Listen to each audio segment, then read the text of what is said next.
Putri sulungnya dilamar Tora Sudiro segera jadi ayah mertua. Kabar bahagia datang dari keluarga Tora Sudiro.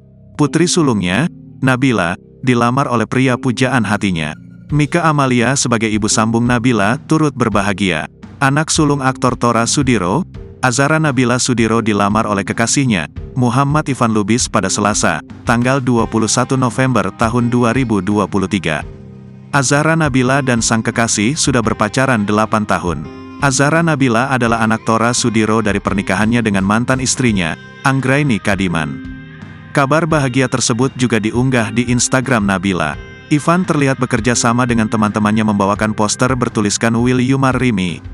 Maukah kau menikah denganku? Lalu, Ivan berlutut di hadapan Nabila Sudiro sambil memberikan cincin tunangan ke kekasihnya tersebut.